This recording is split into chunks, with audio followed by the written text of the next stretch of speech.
As a teacher, among other things, I like to put the record straight. 20 years ago, an orange became more than just a fruit.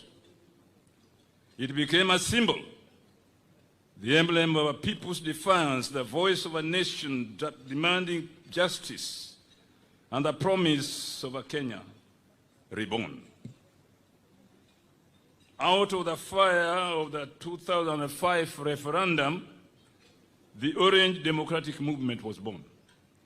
Not merely as another political party, but as a movement of hope, a force for reform, and a covenant with the people of Kenya. Today, comrades, as we gather here 2 decades later, we are not only celebrating 20 years of existence, we are celebrating resilience.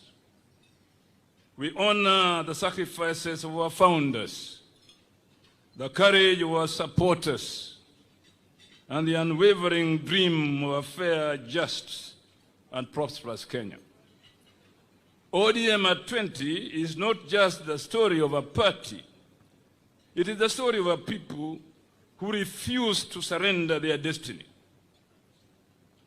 Distinguished Wanachungwa, as a pioneer Secretary General of this great movement, I stand before you with pride to reflect on our journey.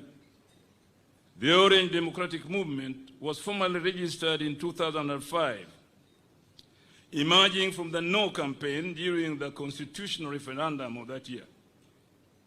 And I remember the prime movers of the ODM disappeared somewhere in Ukambani, and the president was one of them. I don't know whether that place was called Kwambungo or something like that. Yeah? Busiongumbo.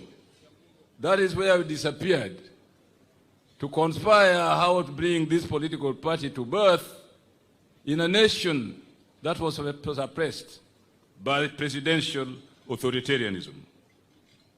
The Orange Democratic Movement, having been registered with the orange as the symbol, the voice of those who opposed the proposed draft constitution came together, opposing the so-called Kilifi draft constitution and embracing the Bomas of Kenya draft.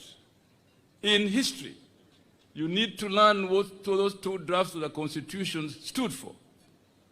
The Bomas of Kenya are people's proposal for a new constitution.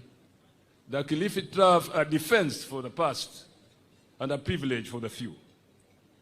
We viewed that a draft as a legal camouflage designed